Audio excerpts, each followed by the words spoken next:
اے مسلمانوں، یہ نہیں فرمایا، بلکہ فرمایا یا ایھا الذین آمنو، اے ایمان والو۔ اسلام لانا پہلا سٹیپ ہے۔ جب انسان ترقی کرتا کرتا اس سٹیج پہ آ جائے کہ وہ اسلام کی معرفت حاصل کر لے، اسلام کو سمجھ جائے، تو وہ دائرہ مومنیت میں داخل ہو جاتا ہے۔ تو اللہ تبارک و تعالیٰ نے فرمایا اے ایمان والو توبو الی اللہ، تم سارے، اب جمع کا صیغہ فرما دیا، تم سارے کے سارے اللہ کی طرف توبہ کرو، تائب ہو جاؤ۔ کیسی توبہ؟ توبۃ نصوحا، ایسی توبہ کہ جیسے توبہ کرنے کا حق ہے ایسی توبہ کرو کہ پلٹ کر تمہیں گناہ کی طرف نہ جانا پڑے، تم گناہ کی طرف نہ جاؤ۔ ایسی توبہ کرو کہ جب تم توبہ کر لو تو پھر تمہارے منہ سے ایک ایک لفظ نکلنے والا، جو تمہارے منہ سے ایک ایک لفظ نکلے، ادھر سے لفظ زبان سے مکمل ہو، ادھر رب کہے میرے بندے جو تو نے کہہ دیا میں کر گزروں گا۔ انسان اتنا رب کے قریب ہو جائے جب توبہ ہو جائے، جب توبہ کر لے انسان۔ اب توبہ کے انبیاء کرام کی پوری ہسٹری کو اٹھا کے دیکھیں، بے شمار انبیاء کرام نے توبہ کی۔ اب صرف انبیاء ہی معصوم عن الخطا ہوتے ہیں، صرف انبیاء کی ذات وہ ذات ہوتی ہے جو ہر ایک غلطی سے مبرہ، پاک اور صاف ہوتی ہے کہ اگر پیغمبر غلطی کرے تو پھر امتی کا حال کیا ہوگا۔ تو نبی سے کبھی غلطی سرزد نہیں ہو سکتی۔ اگر کوئی ایسا کام ہو جائے جسے ہمیں لگے کہ یہ غلط ہے تو وہ غلطی نہیں ہوگی، اس میں اللہ اس کے پیغمبر کی منشا ہوگی، کوئی حکمت ہوگی۔ اب جب توبہ کا ہمیں حکم دے دیا تو انبیاء کرام بھی توبہ کرتے رہے۔ ہم حضور تاجدار کائنات صلی اللہ علیہ وسلم کو لیتے ہیں۔ حضور صلی اللہ علیہ وسلم خود دن میں 100 مرتبہ توبہ اور استغفار کیا کرتے تھے۔ اب میں آپ سے پوچھتا ہوں، کیا حضور کو توبہ کی ضرورت تھی؟ حضور کو تو توبہ کی ضرورت نہیں تھی، حضور تو معصوم عن الخطا تھے۔ اور پھر حضور کا مرتبہ یہ ہے، تمام انبیاء کے سردار ہیں۔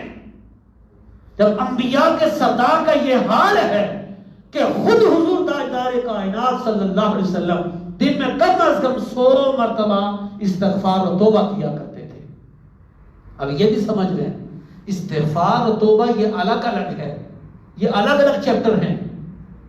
استغفار اور چیز ہے، توبہ اور چیز ہے۔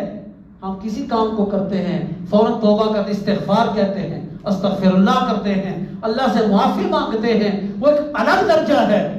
جب انسان استغفار کرنا شروع کر دیتا ہے، اس کی منازل پھر طے ہوتی ہیں، پھر درجہ اس کے حل ہوتے ہیں، پھر اس کے سٹیپ بائی سٹیپ اوپر کی منازل کی طرف جاتا ہے۔ جب اوپر کی منازل شروع ہوتی ہے تو پھر اس کا دائرہ کار توبہ کا شروع ہوتا ہے۔ تو توبہ اور استغفار کو یکجا نہ سمجھیں کہ یہ ایک ہی ہے، الگ الگ ہیں۔ اب توبہ کی 3 شرائط بیان کی جاتی ہیں۔ اب یہاں سے آج کا سبق شروع ہو رہا۔ توبہ کی کتنی شرائط ہیں؟ 3۔ نمبر 1، گناہ پہ شرمندہ ہو جانا، اور گناہ پہ ندامت کا آ جانا، شرمندگی ہو جانا۔ جب انسان کے اندر گناہ کا احساس ہو جائے کہ میں نے یہ گناہ کیا ہے، میں نے رب کی نافرمانی کر دی ہے، میں رب کا نافرمان بن گیا ہوں، تو پھر انسان کے اندر وہ کیفیت پیدا ہوتی ہے کہ وہ رب کی بارگاہ میں یہ نہیں دیکھتا کہ خلوت ہے یا جلوت ہے، وہ نہیں دیکھتا بازار ہے یا گھر ہے، وہ نہیں دیکھتا ہجوم ہے یا وہ تنہا ہے، وہ یہ نہیں دیکھتا۔ جب گناہ پہ شرمندگی ہو جائے تو پھر رب کی بارگاہ میں آنسو کی لڑی شروع ہو جاتی ہے۔ جب رب کی بارگاہ میں آنسو نکلنا ہو جائیں، شروع ہو جائیں، ندامت ہو جائے، تو فرمایا یہ گناہ کی توبہ کی پہلی شرط ہے۔ دوسری شرط کیا ہے؟ ترک گناہ کرنا۔ فرمایا کیا بندے، اے انسان، جب تو گناہ کرے، تجھے ندامت ہو جائے، تجھے احساس ہو جائے، تو گناہ کے بعد پھر اس گناہ کی طرف پلٹ کر نہ جانا، اس گناہ کو چھوڑ دے۔ اس لیے اب تجھے احساس ہو گیا ہے، دوبارہ اس گناہ کی طرف نہ جانا، پلٹ کر اس گناہ کی طرف نہ جانا۔ تو تیسری شرط، گناہ چھوڑ دیے، ندامت آ گئی، شرمندگی ہو گئی، احساس پیدا ہو گیا، گناہ چھوڑ دیا، تو پھر فرمایا کبھی گناہ نہ کرنے کا ارادہ کرنا۔ اقرار باللسان و تصدیق بالقلب۔ اب تو اس کے اوپر کاربند ہو جا، اب نیت کر لے، زبان کے ساتھ اقرار کر اور دل سے اس کو تسلیم کر کہ میں زندگی جب تک باقی ہے گناہ نہیں کروں گا۔ اب گناہ کے لیے کسی عمر کا کوئی تعین نہیں ہے، چھوٹا ہے، بڑا ہے، 50 سال ہے، 100 سال ہے، کچھ عمر کا کوئی تقاضا نہیں ہے۔ فرمایا جب بندے تجھے احساس ہو جائے، تیرے اندر شرمندگی آ جائے، تو گناہ نہ کرنے کا ارادہ کر لے، تو فرمایا کہ ایسی توبہ کر، ایسا ارادہ کر کہ تو پلٹ کر اس گناہ کی طرف نہ جائے۔ تو تیرا یہ حال ہو جائے گا، تو پھر گناہ کے اوپر توبہ کرنا۔ حضور علیہ الصلوۃ والسلام نے فرمایا کہ جو شخص توبہ کرتا ہے، التائب من الذنب کمن لا ذنب لہ، کہ جو شخص توبہ کرتا ہے اس کی مثال ایسے ہے کہ جیسے اس نے گناہ کیا ہی نہیں۔ سبحان اللہ، اس نے کبھی گناہ ہی نہیں کیا۔ سبحان اللہ۔ اب بڑا پیارا ایمان افروز واقعہ آپ کو سناؤں۔ اب یہ جو گناہ کا معاملہ ہے، آقا علیہ الصلوۃ والسلام نے بیان فرمایا صحابہ کرام سے، کہ صحابہ قیامت کا دن ہوگا، اللہ تبارک و تعالی ایک شخص کو بلائے گا ایک شخص کو۔ بڑے توجہ کے ساتھ سنیے، ہم گناہگار ہیں، ہم خطاکار ہیں، ہم ہر وقت گناہ کرتے ہیں، توبہ کے باوجود پھر گناہ کر جاتے ہیں، انسان ہے نا۔ تو لفظ انسان نسیان سے نکلا ہے، جس کا مطلب بھول جانے والا، اور انسان بھول جاتا ہے، انسان بھول جاتا ہے۔ کیسے؟ وہی ماں جس کے بغیر ایک منٹ نہیں رہتا، اسی ماں کے اوپر اپنے ہاتھوں سے تختے رکھ کر منا منہ مٹی ڈال کے آ جاتا ہے، اسے نسیان کہتے ہیں، بھولنے والا، بھول جاتا ہے انسان۔ تو حضور نے فرمایا جب قیامت کا دن ہوگا، اللہ تعالیٰ ایک بندے کو بلائے گا، بلا کر اس کو اس کا نامہ اعمال دے گا اور کہے گا اس کو پڑھو۔ اور توجہ کے ساتھ اب میں آپ سے پوچھتا ہوں، کیا حضور نے قیامت کا منظر دیکھ لیا تھا؟ حضور کہاں بیٹھے ہیں؟ زمین پر، سرزمین مدینہ میں حضور بیٹھے ہیں۔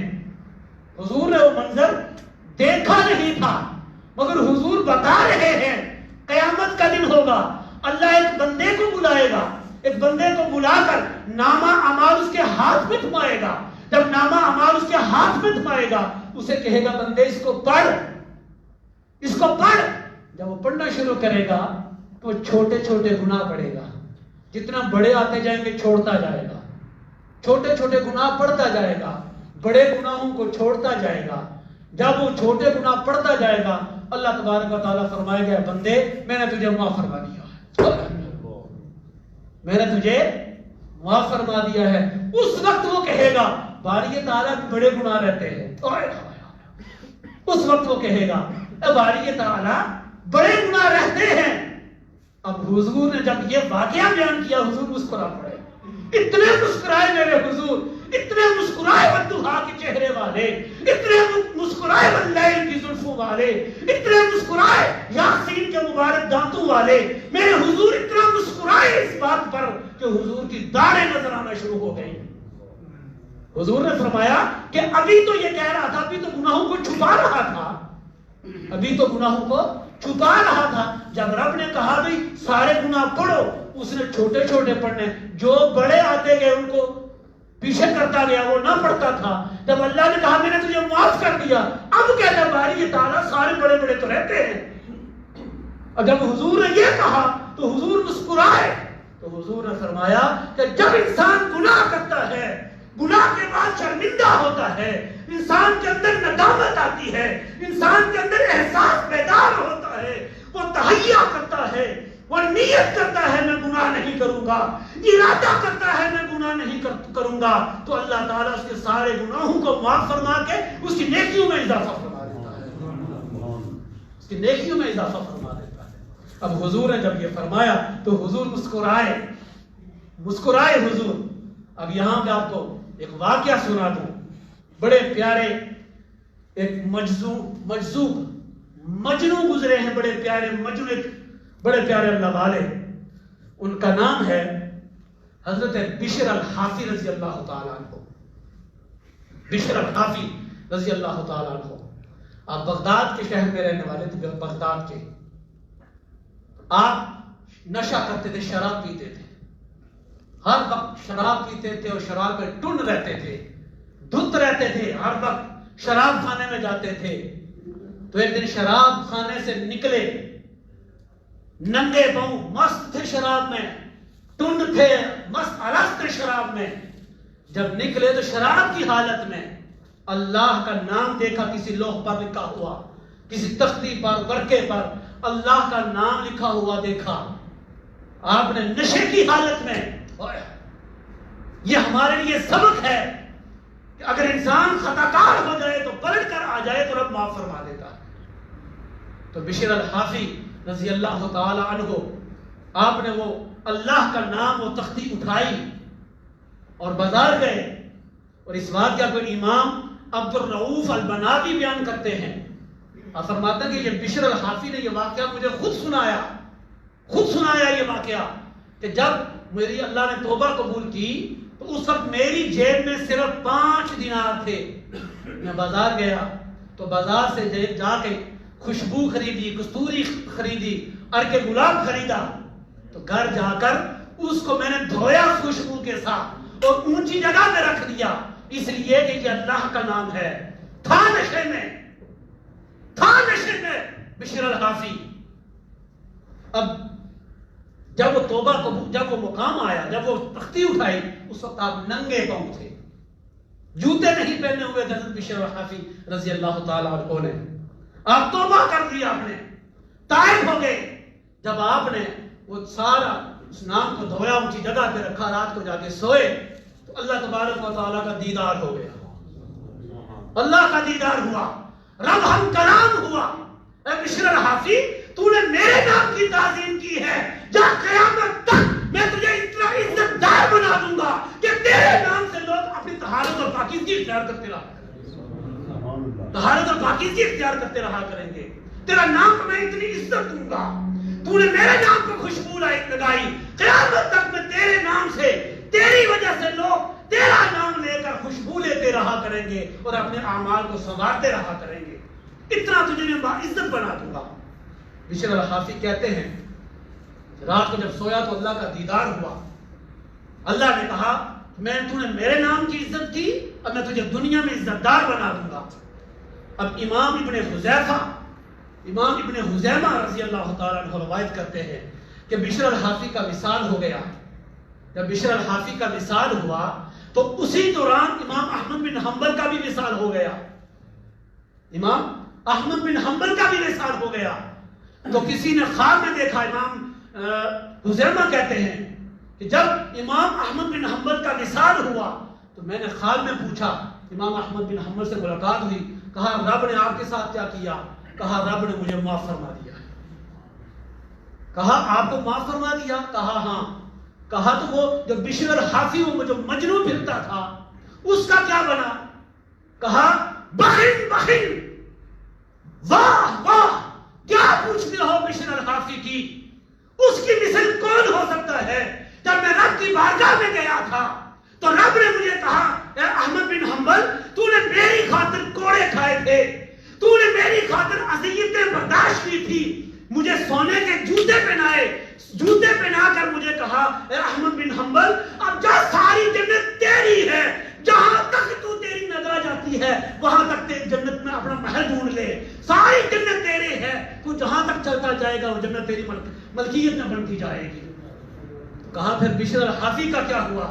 کہا جب میں جنت کی سیر کے لیے گیا، رب سے ملاقات کے لیے گیا، تب بھی بشر الحافی رب کے پاس بیٹھا ہوا تھا۔ جب میں واپس آیا تب میں نے دیکھا کہ رب اپنے ہاتھوں کے ساتھ بشر الحافی کو کھانا کھلا رہا تھا۔ اے بشر الحافی، رب کہہ رہا تھا بشر الحافی تو نے میری خاطر کھانا چھوڑا تھا، تو نے میری خاطر پینا چھوڑا تھا، آج لے میں رب ہو کر کہتا ہوں میرے ہاتھوں سے کھاتا جا، میں رب ہو کر کہتا ہوں بشر الحافی میرے ہاتھوں سے پیتا جا۔ بخن بخن کون ہے بشر الحافی کی مثل؟ آج بھی میرے بھائی اگر کوئی توبہ کر لے، توبہ کے دروازے کھلے ہیں، پلٹ کر آ جاؤ در مصطفیٰ کی طرف، پلٹ کر آ جاؤ اس بارگاہ کی طرف، اس بارگاہ سے سب کچھ ملتا ہے۔ اللہ تبارک و تعالی ہم سب کا حامی و ناصر ہو۔ اللہ تبارک و تعالی ہم سب کو سچی، پکی اور صحیح معنوں میں توبہ کی توفیق عطا فرمائے۔